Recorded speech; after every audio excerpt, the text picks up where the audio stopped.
بسم اللہ الرحمن الرحیم۔ سب سے پہلے خاص خبروں کا خلاصہ۔ عمان کے سلطان ہیثم بن طارق آل سعید اسلامی جمہوریہ ایران کے صدر سید ابراہیم رئیسی کی دعوت پر تہران کے سرکاری دورے پر تہران پہنچ رہے ہیں۔ ہندوستان کی پارلیمنٹ کی نئی عمارت کا آج افتتاح کر دیا گیا ہے۔ اس موقع پر اپوزیشن کی جماعتوں نے افتتاحی تقریب کا بائیکاٹ کیا۔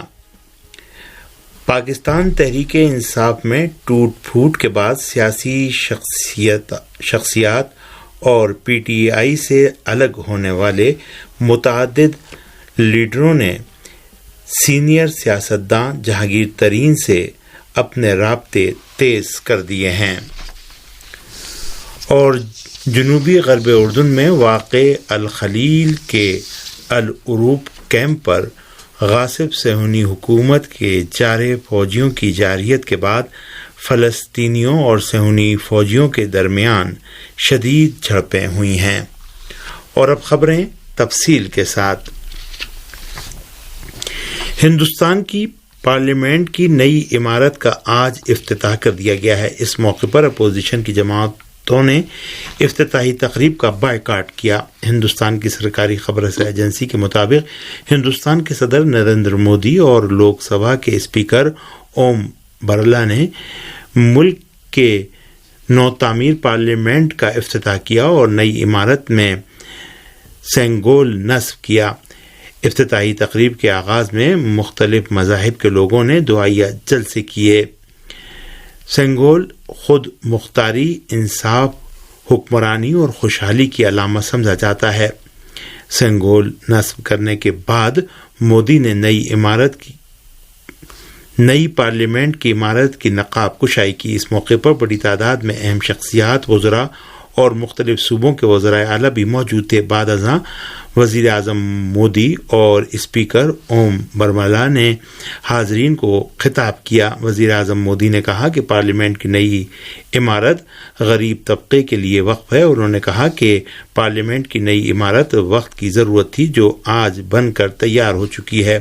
دوسری جانب حزب اختلاف کی تقریباً 21 جماعتوں نے نئی پارلیمنٹ کی عمارت کی افتتاحی تقریب کا بائیکاٹ کیا۔ اپوزیشن جماعتوں کا مطالبہ تھا کہ نئی پارلیمنٹ کی عمارت کا افتتاح صدر سے کرایا جانا چاہیے اور ایسا نہ کر کے حکومت نے صدر کی توہین کی ہے۔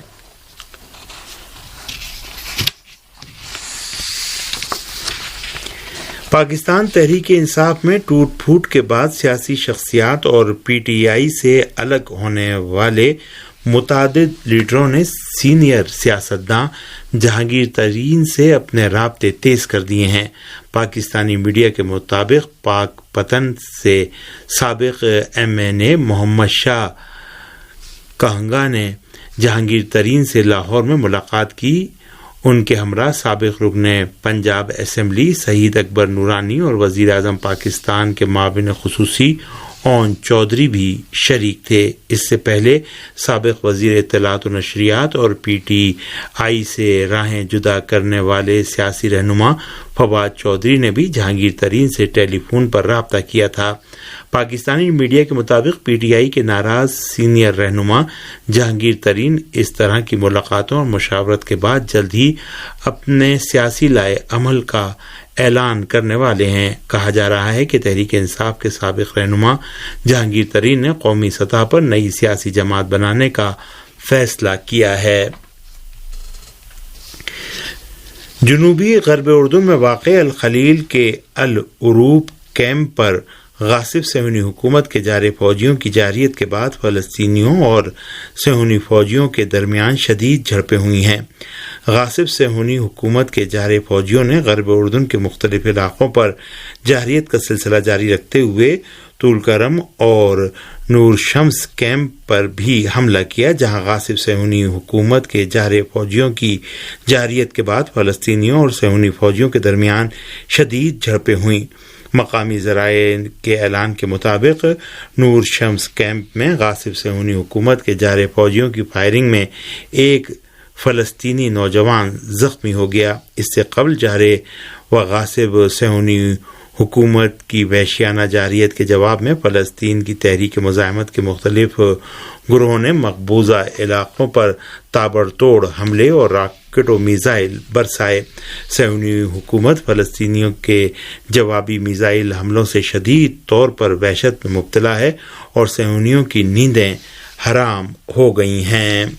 اس درمیان غاصب صہیونی حکومت کی فوج نے شمالی مقبوضہ فلسطین میں فلسطینیوں کے ڈرون اور میزائل حملوں کی معلومات حاصل کرنے کے لیے ایک بڑا بیلون استعمال کیا، جس سے وہ جاسوسی کی سرگرمیاں انجام دے رہی ہے۔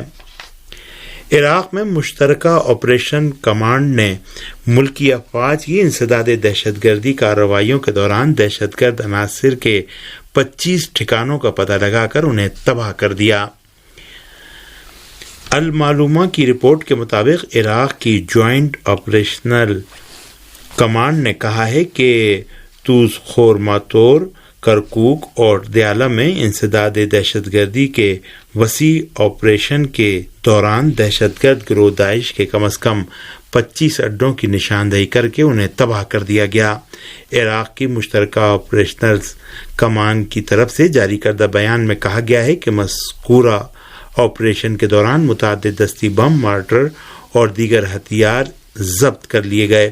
انسداد دہشت گردی کی اس کارروائی میں فوج، عوامی رضاکار فورس الاشد الشعبی اور وزارت داخلہ کی فورسز نے ملٹری انٹیلیجنس محکموں کی حمایت اور عراقی فوج کے جوائنٹ چیف آف اسٹاف اور دیگر فیلڈ کمانڈروں کی موجودگی میں حصہ لیا۔